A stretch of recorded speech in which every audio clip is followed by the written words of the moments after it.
கவரி பிஸ்னஸ் பார்த்துக்கிட்டு இருக்க வருங்கால கோடீஸ்வரர்கள் அனைவருக்கும் வணக்கம். வெற்றிகரமாக நம்ம தீபாவளிலாம் முடிச்சுட்டு இன்றைக்கி லைவ் செஷனில் ஜாயின் பண்ணுறோம். Let's welcome Guruji. குருஜி வந்து பயங்கரமாக இருக்கார். எப்படி பயங்கரமாக இருக்கார் அப்படின்னா, இருமல், தும்மல், வேறு என்ன சார், ரொம்ப லவுடு தீபாவளி இருந்தது. லவுடு தீபாவளி. அவ்வளோ பட்டாசு அடிச்சிருக்கீங்க. இருமி. ஸோ நிறைய கொஸ்டின்ஸ் வந்திருக்கு. இன்றைக்கி ½ ஓகே, எல்லாம் போய் கிரிக்கெட் மேட்ச் பார்க்கட்டும். அதை தாண்டி முக்கியமான விஷயம் என்னென்னா, ½ சமாளிக்க முடியுமா அப்படின்னு யோசிக்க. அவர் வந்து பயங்கர கோல்டாக இருக்குது, ஃபீவராக இருக்குது. போகிற மாதிரியே தெரியல. அது என்ன, அது மோர் தென் 2 வீக்ஸ் அப்படியே தான் இருக்குது. ஆமாம், எங்கள் ஆஃபீஸில் எல்லாருக்குமே அப்படி தான். வீட்டில் இருக்கவங்களாம் ஒருத்தர் வந்துகிட்டே இருக்கு. சரி, முத்துராஜா வந்து இக்கியோ லைட்ஸ் அப்படின்னு போட்டிருக்காரு. இப்போ ரீசெண்டாக ஐபிஓ வந்தாங்களே. ஓகே, இக்கியோ லைட்ஸ் அதான் பார்ப்போம். பரத்குமார், வணக்கம் சார், இந்த இன்ஃப்ளேஷன் 2024 எப்படி இருக்கும் ஜாப்ஸ் ஆஃப் இன்ஜினியரிங் ஸ்டூடெண்ட்ஸ்னு கேட்டிருக்காரு. இன்ஜினியரிங் படிக்கிறவங்களுக்கு இன்ஃப்ளேஷன் பாதிக்குமா? ஸ்டூடெண்ட்ஸுக்கு வேலை கிடைக்குமா? இல்லை, இன்ஃப்ளேஷன் குறைய ஆரம்பிச்சிருச்சு. நம்ம வந்து அஃப்கோர்ஸ் அந்த பல்சஸ் சீரியல் அது விலை குறையவே இல்லை, அது ரொம்ப ஹையாக தான் இருக்குது. மில்க் அண்ட் மில்க் ப்ராடக்ட்ஸும் கூட சொல்லலாம் ஹை இதில் தான் ஜோனில் தான் இருக்குது. ஃபியூவல் நெகட்டிவாக இருக்குது அண்ட் வெஜிடபிள் ப்ரைஸ் குறைஞ்சிருச்சு, அதனால அந்த இன்ஃப்ளேஷன் குறைஞ்சிருச்சு. பட்டு இதே மாதிரி இதே லெவலில் இருந்தாலோ இல்லாட்ட கீழே போனாலோ டெஃபினட்டாக எதிர்பார்க்கலாம் நம்ம by second quarter or first quarter next year interest rate குறையிறதுக்கு கிரேட்டர் சான்சஸ் இருக்குது. ஓகே, அது வந்து குட் நியூஸாக இருக்கும். ஆக்சுவலாக இன்ட்ரெஸ்ட் ரேட் குறைய ஆரம்பிச்சது, மேபி புது கவர்மெண்ட் வந்தோன்னா அதை டெசிஷன் எடுப்பாங்க, அதை அந்த பார்ட்டு. ஓகே, அப்படி இன்ட்ரெஸ்ட் ரேட்டு குறைய ஆரம்பிச்சுன்னா boost to all the borrowers. Okay, அடுத்தது Murugan Peter, Nazara technology buy பண்ணலாமா குருஜின்னு கேட்டிருக்கார். இன்றைக்கி கூட ஒரு வீடியோ போட்டிருக்கோம் அதை பற்றி. ஆமாம், ஈவினிங் அந்த வீடியோ வரும். அதில் கொஞ்சம் என்னுடைய 10 பிடித்த பங்குகள் 12 சொல்லியிருக்கேன். ஆக்சுவலாக அடுத்து இன்னும் நிறைய இருக்குது. ஓகே, பார்க்கலாம். எனக்கு பிடித்த ஷேர்ஸ் உங்களுக்கும் பிடிக்குமே அப்படின்னு பாட்டு தான் வரணும். ஆண்டனி சாண்டியாகோ வந்து, hello sir, infrastructure is boom by government, how the cable companies like Polycab, Finolex will get பெனிஃபிட்னு கேட்டிருக்காரு. they are performing well. Nearly 3-4 times increase ஆகிடுச்சு இந்த பாஸ்ட் ஒரு 1.5-2 இயர்ஸில். எல்லாமே பாலிகேப்பாக இருக்கட்டும், கேஇஏ இண்டஸ்ட்ரி, இப்போ ரீசெண்டாக வந்த லிஸ்டான ஆர்ஆர் கேபிள் அப்படிங்கிற அது கூட is doing extremely well. Okay, so அவங்க ரிசல்ட்ஸும் ரொம்ப நல்லா கொடுத்துருக்காங்க. these are all proxy players to infrastructure. அதெல்லாம் இன்ஃப்ராஸ்ட்ரக்சர் நல்லா பண்ணும்போது இந்த இதுவும் நல்லா பண்ணோம். And beauty of all this company பார்த்திங்கன்னு வச்சுக்கோங்களேன், முன்னாடிலாம் ஸ்மால் இம்பேக்ட் தான் ஃபாரின்லலாம் க்ரியேட் பண்ணுவாங்க. இப்போலாம் அபவுட் 10-12% எக்ஸ்போர்ட் பண்ணிகிட்ருக்காங்க. அந்த ஏரியாலையும் இவங்க நல்லா க்ரோ பண்ணிகிட்ருக்காங்க. இதுலேருந்து என்ன தெரியுதுன்னா, ஏன் ஃபாரின்லேருந்து நமக்கு கேட்குறாங்கன்னா, நம்ம குவாலிட்டியும் பெட்டர் ஆகிடுச்சு. அங்கே வந்து தே ஆர் அப்ரிஷியேட்டிங் நம்மளுடைய எலக்ட்ரிக்கல் குட்ஸுக்கும் அங்கே ஒரு பெரிய மார்க்கெட் இருக்குது. அண்ட் அப்ரிஷியேட் பண்ண ஆரம்பிச்சிட்டாங்க நம்மளுடைய த சப்ளையர்ஸோட குட் குவாலிட்டியை. அப்படி தான் நம்ம எடுத்துக்கணும். ஸோ நீங்கள் பாருங்களேன், பாலிகேப்பாக இருக்கட்டும், கேஇஏ இண்டஸ்ட்ரி, இந்த ஆர்ஆர் கேபிள் எல்லாம் இருக்கட்டும், எல்லாருமே எக்ஸ்போர்ட் பண்ணிகிட்ருக்காங்க some portion of it. Okay, and reasonable EBITDA margin also அவங்களுக்கு 14-17% EBITDA, and it is growing. அதுதான் முக்கியமானது. RR cable among the thing பார்த்திங்கன்னா த லார்ஜஸ்ட் பிளேயர் பாலிகேப்பாக இருக்கலாம். பட் இப்போ ரைசிங் ஜெயிண்ட் அப்படின்னா ஆர்ஆர் கேபிள் தான். இவங்க தான் அந்த லோவஸ்ட் லிமிட்டில் இருக்காங்க. Finolex is a very good and large player, but still அவங்களுடைய performance is lacking compared to அந்த கேஇஐ அண்ட் பாலிகேப் கம்பேர் பண்ணும்போது. பட் இவங்களுக்கு என்ன இஷ்யூஸ்னால், இந்த பிவிசி ப்ரைஸ் ரொம்ப டவுனாக இருக்குது இப்போ. And Steeles and aluminium also reasonably குறைஞ்சிருச்சு ப்ரைஸ். ஏன்னா இதெல்லாம் இம்பார்ட்டன்ட் கம்போனண்ட்டு அவங்களுடைய மேனுஃபேக்சர் பண்ணுறதுக்கு, கேபிள் மேனுஃபேக்சர் பண்ணுறதுக்கு. அண்டு இந்த ப்ரைஸ்லாம் டிப்ரெஸ்டாக இருக்கிறனால for the next foreseeable future அப்படி தான் இருக்கும்னு நான் ஃபீல் பண்ணுறேன். Because commodity price all over பார்த்திங்கன்னா குறைஞ்சி தான் இருக்குது. அண்டு நம்மளுடைய WPI இண்டெக்ஸ் பாருங்கள், அது கூட ஸ்டில் இந்த நெகட்டிவ் டெரிட்டரியில் தான் இருக்குது. இந்த ஹோல்சேல் ப்ரைஸ் இண்டெக்ஸ் சொல்கிறேன். அதனால் இந்த இன்புட் காஸ்ட்லாம் குறையிறனால இவங்களுடைய மார்ஜின் பெட்டர் அண்ட் பெட்டராக இருக்குது சான்சஸ் இருக்குது. Okay sir. அடுத்தது முகமது அபுபக்கர் வந்து good evening sir, what is your views on Natco pharma, Vardhman textiles and Amara Raja batteries for long term consideration from current market price, or can we wait for some time to start considering? This Natco Pharma பார்த்தீங்கன்னா excellent results publish பண்ணியிருக்காங்க. Nearly 44% EBITDA இருக்குது. ஏன்னா excellent performance இந்த தர, especially their formulation business especially in US is doing extremely well. இதை பற்றி ஒரு deep dive பண்ணலாம் ஷார்ட்லி நாட்கோவோட. ஏன்னா இது வந்து almost darling of the investors. நம்ம மோஸ்ட் ஆஃப் த இன்வெஸ்டர்ஸ் இதில் இன்வெஸ்ட் பண்ணியிருப்பாங்க. அதனால் இதை பற்றி ஒரு விரிவாக ஒரு வீடியோ போடலாம் ஷார்ட்லி. ஓகே, இந்த வீக்லேயே ட்ரை பண்ணலாம். அடுத்தது ஆட்டோமோட்டிவ் அப்படிங்கிற ஐடியிலேருந்து, sir what is your view about Natco Pharma Q2 result and can we hold the stock for next 10 years? The quarterly profits are not consistent always அப்படின்ட்டு இருக்காரு. அது கரெக்டாக. அந்த கம்பெனி ஒரு வைட் வேரியேஷன் இருக்குது. இந்த தடவை 44% growth இருக்குது EBITDA margin. So excellently performing இந்த குவார்ட்டரில். அண்ட் பேசிக்லி என்னென்னா இந்த US மார்க்கெட்டில் அந்த டிமாண்ட் புஷ்அப் ஆகிடுது. அதனாலேயும் most of the companies US depend on companies எல்லாமே நல்லா பண்ணிகிட்ருக்காங்க. இவங்களும் ஒரு மேஜர் போர்ஷன் USக்கு சப்ளை பண்ணிகிட்ருக்காங்க. அதனால் இந்த company will do well. And இப்போ வந்து ஐ ஃபீல் இந்த பர்ஃபார்மன்ஸுக்கும் இந்த ஷேர் ப்ரைஸுக்கும் ஐ வில் சே தட் டெஃபினட்டாக ஒரு காரலேஷன் இருக்குது. இதே இது மெயின்டைன் பண்ணுமா அப்படிங்கிறத பார்க்கணும் நம்ம. ஏன்னா அமெரிக்கன் எக்கானமி கூட ரொம்ப நல்லா பண்ணிகிட்ருக்கு. நியர்லி 4.9% இப்போ ரீசன்ட் GDP டேட்டா பார்த்திங்கன்னா அது கூட நல்லா பண்ணிகிட்ருக்கு. But America going into recession is definite நினைக்கிறேன். அதில் ஒன்றும் மாற்றே இருக்காது, கருத்தே இருக்காது. ஏன்னா நெக்ஸ்ட் இயர் மிடில் வந்து அது வந்து it will slip into recession. ஏன்னா கவர்மெண்ட் பாரோயிங் வந்து ஸோ ஹையாக இருக்கிறனால and it will push it. And interest ரேட்டை நீங்கள் வந்து இஷ்டத்துக்கு ஏற்றிட்டே போயிட்டுருக்க முடியாது. அண்டு ஏன்னா இன்ட்ரெஸ்ட் ரேட்டை ஏற்றிட்டே போனீங்கன்னா நீங்கள் கவர்மெண்ட் கொடுக்க வேண்டிய இன்ட்ரெஸ்ட் பேர்டனும் இன்க்ரீஸ் ஆகிட்டே போகும். ஏன்னா கவர்மெண்ட் ஸ்பெண்டிங் குறையிற மாதிரியும் தெரியல. நியர்லி $650 billion இன்ட்ரெஸ்ட் பேமெண்ட் மட்டுமே இருக்குது. நியர்லி $2 trillion பட்ஜெட் டெஃபிசிட்டே பாருங்கள். இப்போ ஃபிஸ்கல் டெஃபிசிட்டே 2 trillion என்ன மாதிரி இது. ஸோ சம்திங் இஸ் அலார்மிங் அப்படி தான் சொல்லணும். அப்போ இது வந்து will push the America into recession. Though it's a good news for India. ஏன்னா இன்ட்ரெஸ்ட் ரேட் குறைய ஆரம்பிக்கும். இன்ட்ரெஸ்ட் ரேட் குறைய ஆரம்பிச்சுன்னா தென் ஃப்ளட் ஆஃப் மணி இந்தியாவுக்கு வரும். அண்டு கமாடிட்டி ப்ரைஸும் டிப்ரெஸ்ட் ஆகிடும். ஸோ கமாடிட்டி ப்ரைஸ் டிப்ரெஸ் ஆனால் நம்மளோட இம்போர்ட் பில் குறையும். அண்டு கரண்ட் அக்கௌண்ட் டெஃபிசிட் குறைய ஆரம்பிக்கும். நம்மளுடைய ஏன்னா நம்ம லார்ஜ்லி டிபெண்ட் ஆன் எல்லாம் இம்போர்ட்டட் பை இது தான். அதனால் வந்து நம்மளுடைய இன்புட் காஸ்ட் குறைய அது இண்டஸ்ட்ரீஸ் வந்து நல்லா பண்ணுறதுக்கு கிரேட்டர் சான்சஸ் இருக்குது. ஓகே, லோகேஷ்வர் கேட்டிருக்காரு, US இன்வெஸ்ட்மெண்ட் பற்றி what is your view and நீங்கள் இந்தியன் ஆர் US மார்க்கெட்டில் எதில் ஆப்பர்ச்சுனிட்டி அதிகம்னு நினைக்கிறீங்க? Portfolio diversification, dollar appreciation, market value, consider all these, can we invest in US அப்படின்னு கேட்குறாரு. ஸோ US மார்க்கெட்டை பற்றி இப்போ தான் எக்ஸ்பிளைன் பண்ணி முடித்தேன் நான் ஆல்மோஸ்ட்டு. இந்தியன் இஸ் ஒரு டெஃபினட்டாக ஒரு டைவர்சிஃபிகேஷனுக்காக பண்ணலாம். பட் இங்கே வந்து நீங்கள் 3 to 5 years பற்றி நீங்கள் வெயிட் பண்ணுறதா இருந்தால் அங்கே வந்து 10 years வெயிட் பண்ணால் தான் நீங்கள் வந்து ஒரு கிளியர் டிஃப்ரென்ஸ் பார்க்க முடியும். அண்டு இன் அடிஷன் டு ஒரு அந்த ஸ்கிரிப்போட க்ரோத்தை தவிர இந்த டாலர் ரூபாவோட டெப்ரிசியேஷன் ஆஃப் ருப்பி ஆல்சோ அதுவும் ஒரு ஆடட் பெனிஃபிட்டாக இருக்கும். பட் முந்தி மாதிரி இல்லை. ஆனால் இன்றைக்கி இருக்க கரன்சி இது பார்த்திங்கன்னு வச்சுக்கோங்களேன், இஸ் மோர் ஸ்டேபிள். முன்னாடிலாம் 4-5% காமனாக டெப்ரிஷியேட் ஆகிட்ருக்கும் எவ்ரி இயர்.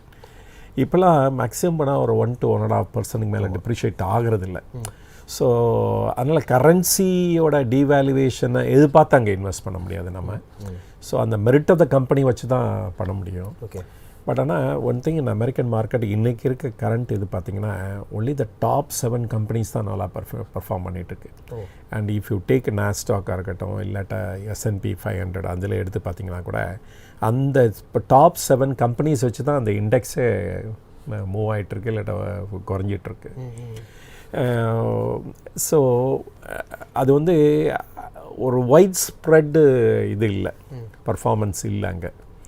அதனால் இது ஒரு டேஞ்சரஸ். அப்போ வாங்குறதா இருந்தால் அந்த டாப் 7 வாங்காமல் மித்த கம்பெனிஸை வாங்கி பார்க்கலாம். So that may be better suggestions. ஆனால் எனக்கு வந்து in depth analysis of the US market என்கிட்ட இல்லை. அண்ட் ஏன்னா நான் வந்து இன்வெஸ்ட் பண்ணுறது இல்லை. அண்டு நான் வந்து ஓவராலாக தான் படிப்பேன், அது அந்த ஸ்கிரிப்ட் வைஸ் படிக்கிறது இல்லை. ஆனால் எனக்கும் ஒரு டிசைர் டெஃபினட்டாக அது வந்து அதில் வந்து ஒரு டீப் டைவ் பண்ணணும். அப்போ தான் வந்து நம்மளுடைய நாலேஜ் வந்து காம்ப்ரஹென்சிவாக இருக்கும் அண்டு ஹோல்சமாக இருக்கும் அப்படின்னு நான் ஃபீல் பண்ணுறேன். At some point of time அதில் வந்து ஒரு டீப் டைவ் பண்ணுவேன் டெஃபினட்டாக. அது வரைக்கும் என்னால் வந்து ஒரு sweeping statement about American market பற்றி பேச முடியாது என்னால். Okay sir.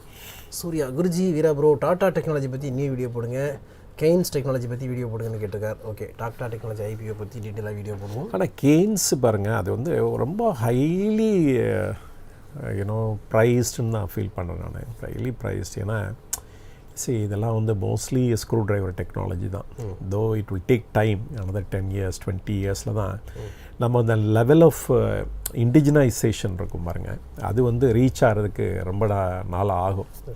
ஒரு ரிப்போர்ட் என்ன சொல்லுதுன்னா, ஈவன் டுடே சைனாவோட எலக்ட்ரானிக் இண்டஸ்ட்ரி எடுத்துட்டிங்கன்னா they have only about 49-50% தான் இருக்குது அவங்களுடைய இண்டிஜினஸ் கம்போனண்ட்டு. ஓகே.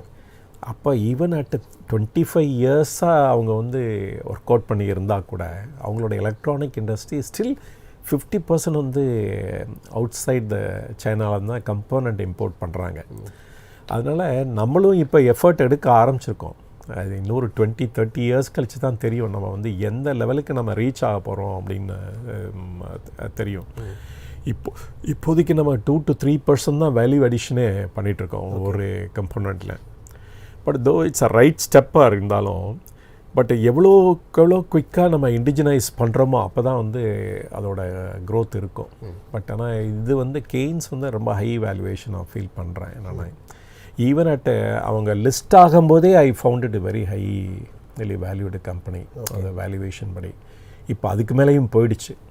ஸோ என்னுடைய ரேடரில் இல்லை அந்த கம்பெனி ஆக்சுவலாக. Okay sir. அடுத்தது ராகவனும் யூஎஸ் மார்க்கெட் பற்றி கேட்டிருக்காரு, ஆல்ரெடி ஆன்சர் பண்ணிட்டீங்க. பாஸ்கர் எம், வணக்கம் Guruji and Veera, could you please suggest any of refinery stock to consider in our portfolio, thanks அப்படின்ட்டு. இப்போ பார்த்தீங்கன்னா பிபிசிஎல் வந்து சடனாக of late start picking up. ஏன்னா அந்த டாலர் வந்து குறைய ஆரம்பிச்சு இன்றைக்கி after the Biden and Xi meeting முடித்த உடனே. ஓகே.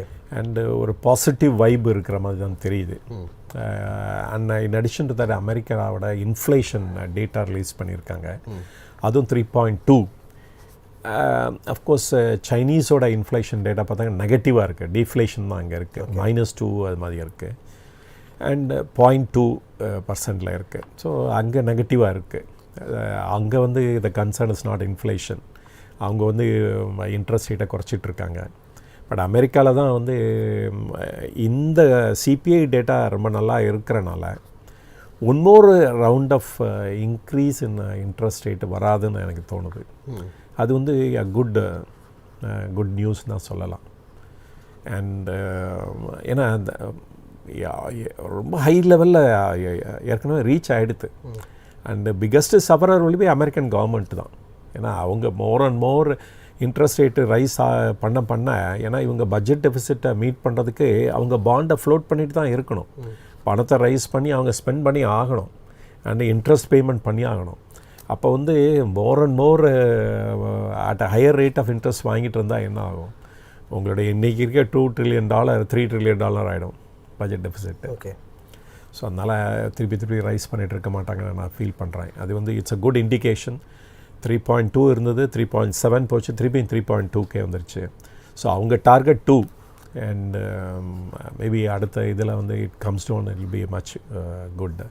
பட் ஆனால் அமெரிக்கா வந்து இன்னவிட்டபிளாக வில் கோ இன்டு ரிசெஷன் தான் எல்லாரும் சொல்கிறாங்க by middle of next year. Okay. தெய்வ யூ நாயகம், good evening Guruji. IRFC my price 85.25, average எந்த ப்ரைஸில் பண்ணலாம், பழைய ரேட் போகுமா அப்படின்னு கேட்டுக்காரு. ரொம்ப டஃப்புங்க. ஏன்னா ஐஆர்சிடிசியில் எனக்கு ஐஆர்சிடிசியில் சார், IRFC. ஐஆர்எஃப்சியா? சரி ஓகே, சாரி.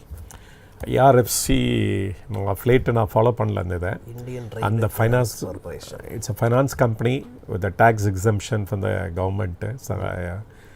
அண்ட் அவங்க வந்து லீஸ் பண்ணுறாங்க அசெட்ஸ் டு ரயில்வேஸ்க்கு. ஸோ அவங்களுடைய இன்கம் வந்து ஃபிக்ஸ்டு இன்கம், ரயில்வே கொடுக்குற ஃபிக்ஸ் இன்கம். அண்டு ரயில்வே வந்து டைரெக்டாக பாரோ பண்ண முடியாது, அதனால் வந்து நிறைய விங்ஸ் வச்சுருக்காங்க. அது மூலமாக பாரோ பண்ணி அவங்க அசெட் க்ரியேட் பண்ணிக்கிறாங்க.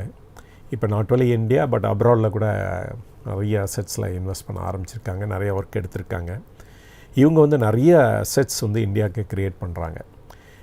எந்த ஏரியான்னு பார்த்தீங்கன்னா டப்ளிங் ஆஃப் த ட்ராக்ஸாக இருக்கட்டும், இல்லாட்டா நியூ லைன் போடுறதா இருக்கட்டும், and electrification of the tracks, அப்புறம் speeding of the trains. So அந்த மாதிரி எல்லா ஏரியாலையும் அவங்க ஸ்பெஷலைஸ் பண்ணிகிட்ருக்காங்க. அண்ட் அதை தவிர வந்து இப்போ லேட்டஸ்ட்டு இதுபடி நான் Q1க்கு அப்புறமேல நான் நம்ம கூட இதை பற்றி பேசியிருந்தோம். ஸோ அப்பயே சொல்லியிருந்தேன் நான், இதோட ப்ரைஸ்டு புக்கு பார்த்திங்கன்னா ஆல்ரெடி 2 கிட்ட இருக்குது. It's too high for this kind of company, finance companies. So அதனால் இப்போ இருக்க ரேட்டஸ்ட் ரிசல்ட் படி என்னன்னு தெரியல, நான் பார்த்துட்டு வேணும் சொல்கிறேன் நான் நெக்ஸ்ட்டு இதில். அடுத்தது ஆல்பா லேபரேட்டரிஸ் பற்றி சொல்லுங்கள் அப்படின்னு சுப்பிரமணியன் கேட்டிருக்காரு சார். ஓஹோ, தெரில எனக்கு. Alpha laboratories limited, alpha drugs and chemicals. ஓஹோ, 98 ரூபா இருக்குது. சரி பாப்போம். Okay okay. அடுத்தது அக்ரலோ டெக் சர்வீஸ் பிரைவேட் லிமிடெட்ல இருந்து, hi Guruji, today negative news about Bajaj finance and stock falls 2% in the morning. They have consistent quarter on quarter and year on year profit growth. Is it good time to enter at 7,000? It's PE 6990 அது மாதிரி இருக்கு. See, they are a great company, number 1 NBFC. But வந்து நிறைய unethical practices வந்து இந்த கம்பெனியில் தான் நம்ம கேள்விப்படுவோம் அடிக்கடி நியூஸ் பேப்பரில் அண்ட் மீடியா அதர் மீடியாவில் வந்து கேட்போம். There is at all cost வந்து அந்த பாரோவர்ஸ் வந்து ஆர்ம் ட்விஸ்ட் பண்ணி இல்லாட்டா ஆர்பிஐ கொடுத்த கோட்பாட்லேருந்து விலகி கூட அவங்க கலெக்ட் பண்ணுறதுக்கு ட்ரை பண்ணுவாங்க அப்படின்னு சொல்லி நிறைய கேள்விப்பட்டிருக்கோம். இப்போ ஆர்பிஐயே அவங்களே டைரெக்டாக ஆக்ஷன் எடுத்திருக்காங்க. ஏன் அப்படின்னா இவங்க கொடுத்த இன்ஃபர்மேஷன் வந்து டிரான்ஸ்பரண்ட்டாக இல்லை பாரோவர்ஸ்க்கு. ஓகே. அப்புறம் பாரோவர்ஸ் ஆர் சர்ப்ரைஸ்டு, அந்த ஆக்சுவலாக கிளைம் வர்றப்ப ரொம்ப சர்ப்ரைஸ்ட் ஆகிடுறாங்க. அண்டு இதை வந்து கண்டிக்கணும்னு சொல்லி தான் அவங்க இந்த மாதிரி ஆக்ஷன் எடுத்திருக்காங்க. அண்டு நேச்சுரலி 2.9 lakh crores வந்து இவங்களுடைய அசெட் அண்டர் மேனேஜ்மெண்ட்டு. இதுதான் அந்த டேஞ்சர் ஆஃப் ஃபைனான்ஸ் கம்பெனி. அவங்க வந்து they want to grow at all cost. இப்போ அதே தான் இந்த மாடலை தான் பப்ளிக் செக்டார் பேங்க்ஸும் ப்ரைவேட் செக்டார் பேங்க்ஸும் ஃபாலோ பண்ணிகிட்ருக்காங்க. நம்ம வந்து மஸ்ட் க்ரோ, ஏன்னா நம்மளுடைய ஸ்டேக் ஹோல்டர்ஸ்லாம் டிமாண்ட் பண்ணுறாங்க, அதனால் க்ரோ பண்ணி ஆகணும். இது வந்து எங்கே போய் முடிய போகுது அப்படின்னா இந்த எம்ப்ளாயீஸோட ஹெல்த்தை தான் it is going to affect. Okay, no doubt. For இந்த பஜாஜ் ஃபைனான்ஸ் எடுத்துட்டிங்கன்னா 2009 ஒரு சாதாரணமாக இருந்த கம்பெனி இன்றைக்கி ஃபினாமினலாக க்ரோ பண்ணியிருக்காங்க because of the promoters and அவங்களுடைய uniqueness and genius way of lending சொல்லலாம். But at what cost? இப்போ எம்ப்ளாயீஸோட ஹெல்த் பார்த்தா இப்போ நிறைய பேங்க்ஸில் நான் நோட்டீஸ் பண்ணுறது கேள்விப்படுறது என்ன அப்படின்னா அந்த ஹெல்த் ஆஃப் தி ஒர்க்கர்ஸ், அவங்களோட stress level is so high. அதனால் the attrition level is so high in most of the banks. High paying ஜாப்ஸ்லாம் விட்டுட்டு அவங்க வந்து லோ பேயிங் ஜாப்ஸாக இருந்தால் கூட பரவாயில்ல, நமக்கு இந்த ஸ்ட்ரெஸ் வேண்டியதில்லைன்னு போகிறவங்க நிறைய பேர் இருக்காங்க இன்றைக்கி. ஏன்னா the management expects to deliver. நீ இல்லைன்னா வேற ஒருத்தன் பார்க்குறதுக்கு ரெடியாக இருக்கான் அப்படின்னு சொல்கிற அளவுக்கு போயிட்டாங்க எல்லாருமே. இப்போ வந்து இந்த கந்து வட்டியும் இப்போ நான் banking finance company one and the same மாதிரி ஆகிட்டுருக்குன்னு நான் ஃபீல் பண்ணுறேன். ஓகே. அதனால் என்னையோ ஆர்பிஐ ஸ்டெப்டன். இப்போ நம்ம கேள்விப்பட்டோம் கந்து வட்டி எப்படி அவங்க வந்து டார்ச்சர் பண்ணுவாங்க நான் பேமெண்ட்டுக்காக அப்படின்ட்டு. அந்த லெவலுக்கு இவங்களும் போயிடுவாங்களோன்னு தோணுது. ஆனால் ப்ரைவேட் பேங்க்ஸ்லாம் அது மாதிரி தான், அதில் ஒன்றும் இது இல்லை. See, நார்மலாக என்ன ஒரு வைட்லி ப்ரிவலண்ட் வியூ என்ன அப்படின்னா, பாரோவர்னா always they treat them as looter or a defaulter, deliberate defaulter அப்படின்னு தான் நினைக்கிறாங்க. ஒரு நான் பேமெண்ட்டுக்கு there are so many reasons. ஒன்று தான் பர்டிகுலர் ரீசன் சொல்லிட முடியாது. ஒரு diversion of money or you know deliberate action of the promoters அப்படின்னு கிடையவே கிடையாது. There are so many other reasons also attributed. அப்படி இருக்கப்ப இவங்களுடைய கண்ணோட்டம் எப்படி இருக்கும் அப்படின்னா, எப்பொழுதுமே ஆஸ் அ ப்ரொமோட்டராக வந்து கில்ட்டியாக தான் ட்ரீட் பண்ணுவாங்க at the first instance it self. But அதே சமயத்தில் அவனுக்கு வந்து ஒரு பேடாக எதனா சம்திங் ஹேப்பன் வச்சுக்கோங்க, எவ்ரிபடி வில் சிம்பத்தைஸ். இது நடந்திருக்கக்கூடாது, இப்படி பண்ணியிருக்கக்கூடாது அப்படிங்குவாங்க. பட் இது முன்னாடியே செய்யலாமே, இதுக்கு முன்னாடியே செய்யலாமே. அண்டு அஃப்கோர்ஸ் இவங்க the way in which they grow cannot grow the same way in future-ல. இப்போ 30% growth எவ்ரி குவார்ட்டர் அனௌன்ஸ் பண்ணிட்டு இருக்காங்க. அண்ட் 2.47 lakh crores நான் பார்த்தேன் ஃபர்ஸ்ட் குவார்ட்டரில். இன்றைக்கி தேர் டாக்கிங் அபவுட் 2.97 lakh crores பற்றி பேசுகிறோம் நம்ம. ஸோ இந்த மாதிரி ஃபினாமினல் க்ரோத் வந்து எப்படி பாசிபிள்? அண்டு கன்சியூமர் லெண்டிங்க்கெலாம் பண்ணிகிட்ருக்கீங்க ரைட் அண்ட் லெஃப்ட்டு. முன்னாடிலாம் ஒரு செல்ஃபோனை வந்து காசு இருந்தால் வாங்குவாங்க. இன்றைக்கி அதனால் என்ன ஆகுது அப்படின்னா, செல்ஃபோன் மேனுஃபேக்சர்ஸும் அவங்க தேவையில்லாத ஆப்ஸ்லாம் அந்த ஃபோனில் டவுன்லோட் பண்ணி அதுக்கெல்லாம் ஒரு ப்ரைஸை கொட்டு அந்த இதை வந்து இன்க்ரீஸ் பண்ணிகிட்டே போயிட்டுருக்காங்க, இதை செல்ஃபோனோட காஸ்ட்டை. ஸோ அந்த மாதிரி ஹை ப்ரைஸ்டு ப்ரிவைல் ஆகுது. ஏன் அப்படின்னா, ஒரு இஎம்ஐ அவைலபிளாக இருக்குது, நீ போய் வாங்கிக்கோ அப்படின்னு சொல்லி டெம்ப் பண்ணுறதுனால தான். அந்த இஎம்ஐ அவைலபிளாக இருக்கிறனால அவன் போய் 1 லட்சம் ஃபோனை கூட வாங்கி யூஸ் பண்ண ஆரம்பிக்கிறாங்க. ஆனால் ஒரு 1 year பீரியடில் வந்து நம்ம கரெக்டாக சொல்ல முடியாது, நம்மளோட ஃபைனான்ஸ் வந்து ஒரு ஸ்டடியாக இருக்கும் இல்லாட்ட இம்ப்ரூவ் ஆகும்னு சொல்லிட முடியாது. அப்போ ஒரு இஎம்ஐ டிஃபால்ட் ஆகும்போது என்ன ஆகும் அப்படின்னா, அவனுக்கு அந்த இதே வந்து வெறுத்துருவான். அவன் ஏன்டா இஎம்ஐ வாங்கணும்னு அப்படி அந்த லெவலுக்கு இவங்க வந்து டிரைவிங் தம் இந்த பரோவரை. ஸோ அதனால் there must be growth, there must be honesty from the borrower இருக்கலாம். பட் வந்து growth at all cost வந்து டெஃபினட்டாக நோன்னு தான் சொல்லுவேன் நான் டெஃபினட்டாக. And the amount of interest they charge பாருங்கள், அதுலேயும் வந்து ஆர்பிஐ வந்து must put lot of restriction. ஏன்னா NBFC has got some freedom. பேங்க்கை கம்பேர் பண்ணும்போது அவங்களுக்கு ஒரு சம் ஃப்ரீடம் இருக்குது, ஏன்னா இவங்கள பாரோயிங்கில் காஸ்ட்டே ரொம்ப ஹையாக இருக்கிறனால. ஆனால் அதையும் அவங்க மானிட்டர் பண்ணி ஆக்ஷன் எடுத்தாங்கன்னா இன்னும் ஃபார் பெட்டராக இருக்கும்னு நான் ஃபீல் பண்ணுறேன் நான். ஓகே, அடுத்தது விஜய் பிரசாந்த் வந்து Polycab or Havells or Crompton which stock is பெஸ்ட்னு கேட்டிருக்கார். Polycab, Crompton, Havells.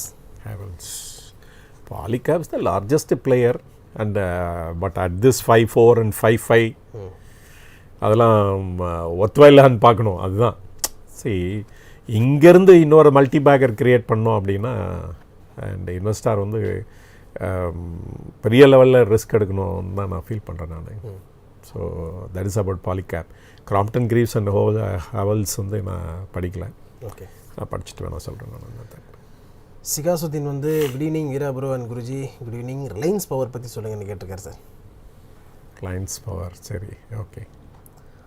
சக்திவேல் வந்து நிப்பான் இந்தியா ETF டிவிடெண்ட் ஆப் ஸ்டாக் பற்றி சொல்லுங்கன்னு கேட்டிருக்கார். Good afternoon. Nippon India ETF dividend ஆப்ஸா தெரியல, அது என்ன எதை சொல்கிறாரு? டிவிடெண்ட் ஓப்ஸ்ன்னு போட்டிருக்காரு, அதுவும் எனக்கும் புரியலை. நிப்பான் இந்தியா ETF பற்றி நம்ம ஏற்கனவே பேசியிருக்கோம்.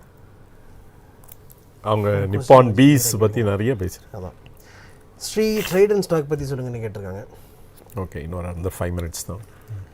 சரவணன் வந்து குருஜி நல்லா டிவிடெண்ட் ஸ்டாக் ஒரு 3 சொல்லுங்கள், இப்போ RECயில் இன்வெஸ்ட் பண்ணலாமான்னு கேட்டிருக்காரு. நல்ல டிவிடெண்ட் REC ரீசனபிளி தான் priced. Even at this time I will say reasonably priced. ஏன்னா இவங்கள தவிர வேறு யாரும் ஃபைனான்ஸ் பண்ணுறதுக்கே ரெடியாக இல்லைங்க இன்ஃப்ராஸ்ட்ரக்சருக்கு. ஸோ அந்த இன்ஃப்ராஸ்ட்ரக்சர் க்ரோ ஆனால் தான் நம்ம கண்ட்ரியே க்ரோ ஆக முடியும். இவங்க 3rd பொசிஷன், 2nd பொசிஷன் அப்படின்னு சொல்லிட்டு இருக்காங்களே, அதில் வந்து இன்ஃப்ராஸ்ட்ரக்சர் க்ரோ ஆனால் தான் நம்ம ரியலாக க்ரோ பண்ண முடியும். அதனால் வந்து இவங்க 2 பேர் தான் இருக்காங்க, பிஎஃப்சி அண்ட் ஆர்இசி தவிர வேறு யார் இருக்கா அந்த ஏரியாவில். அதனால் இந்த கம்பெனி வந்து வில் பர்ஃபார்ம் வெல் அண்டு அவங்களுக்கு நிறைய சப்போர்ட்டும் கிடைக்கும். AAA rated company, government company, அவங்க வந்து 85% கவர்மெண்ட் கம்பெனிஸ்க்கு தான் லெண்ட் பண்ணுறாங்க. இப்போ வந்து ஸ்லோவாக அதர் கம்பெனிஸ்க்கும் வர ஆரம்பிச்சிட்டாங்க. அதுவும் வைட்டல் இன்ஃப்ராஸ்ட்ரக்சர் எல்லா இதுக்கும் இப்போ போர்ட்ஸ்லேருந்து அண்டு மெட்ரோலேருந்து அவங்க ஃபைனான்ஸ் பண்ணுறாங்க. பவர் பிளான்ட்ஸ் எல்லாமே ஃபைனான்ஸ் பண்ணுறாங்க. டிஸ்ட்ரிபியூஷன், டிரான்ஸ்மிஷன் கம்பெனிஸ் எல்லாமே பண்ணுறதுனால இது வந்து very essential. And especially renewable எடுத்துக்கோங்களேன். ரினியூவபிள் வந்து இன்றைக்கி டார்கெட் அபவுட் 500 GW சொல்கிறாங்க. இந்த 500 GW எல்லாமே சிட்டிக்குள்ளே இருக்க போகிறதில்ல, எல்லாமே ரிமோட் பிளேஸில் தான் இருக்க போகுது. அங்கேருந்து நீங்கள் எவாக்குவேட் பண்ணி கன்சம்ஷன் சென்டருக்கு எடுத்துகிட்டு வரணும்னா யார் ப்ளே பண்ண போகிறா? அவங்களே டிரான்ஸ்மிஷன் கம்பெனிஸ் தான் ப்ளே பண்ணுவோம் எ பிக் ரோல். அவங்களுக்கு ஃபண்டிங் எங்கேருந்து வரப்போகுது அப்படின்னா பேங்க்லாம் கையை வச்சுட்டாங்க. நாங்கள் இவ்வளோலாம் பண்ண மாட்டோம், பெரிய லெவல்லாம் பண்ண மாட்டோம் அப்படின்ட்டு. அப்போ நேச்சுரலி இந்த மாதிரி கம்பெனிஸ் தான் வந்து நல்லா ரிஸ்க் எடுத்து லெண்ட் பண்ணுவாங்க.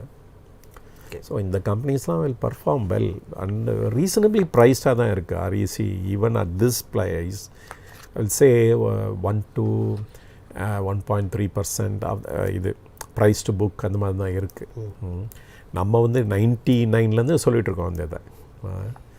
ஸோ அண்ட் இவங்களோட பேரண்ட் கம்பெனி பிஎஃப்சி பாருங்கள், ஈவன் போனஸ் ஷேர் கொடுத்தும் 330 ஏதோ கோட்டா இருக்குது.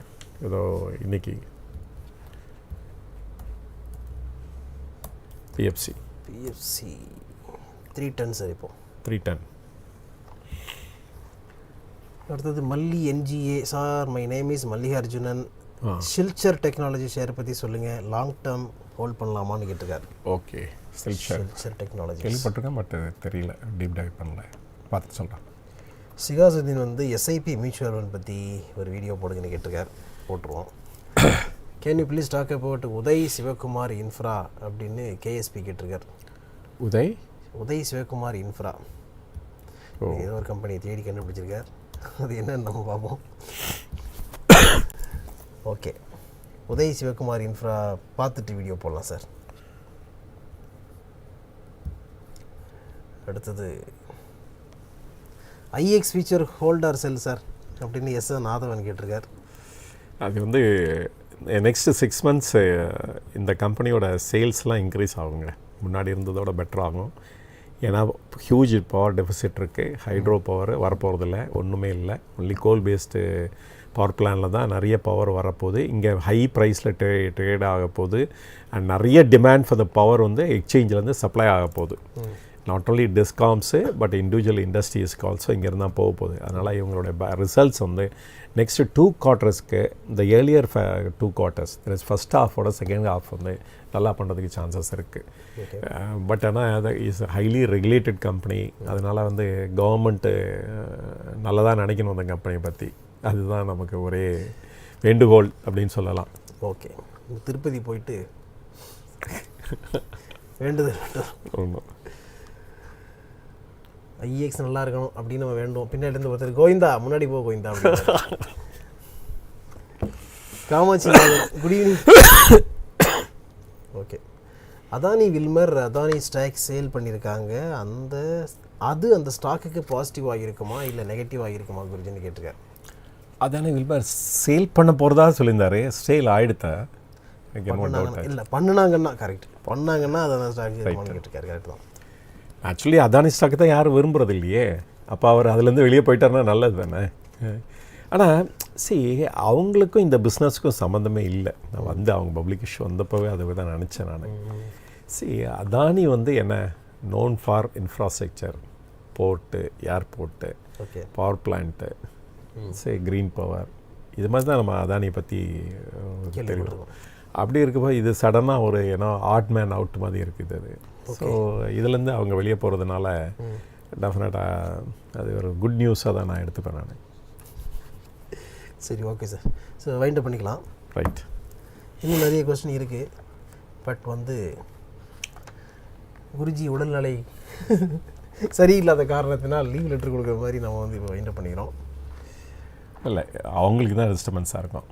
எனக்கு ஃபீவர் இல்லை, பட் இது வரைக்கும் வந்து யூடியூப் மூலமாக ஃபீவர் பரவுனதா யாரும் கண்டுபிடிக்கல. ஓகே. ஸோ இது வரைக்கும் பார்த்துக்கிட்டு இருந்த எல்லாருக்குமே கூடான நன்றிகள். இந்த கொஸ்டின்லாம் பார்க்குறோம், முடிஞ்ச அளவுக்கு இருக்கிற கம்பெனிஸோட வீடியோஸ் வந்து போடுறதுக்கு ட்ரை பண்ணுறோம். அடுத்த லைஃப் சேனல் மீட் பண்ணுவோம். அது வரைக்கும் உங்கள் நீங்கள் பத்திரமா பார்த்துங்க. தேங்க்யூ.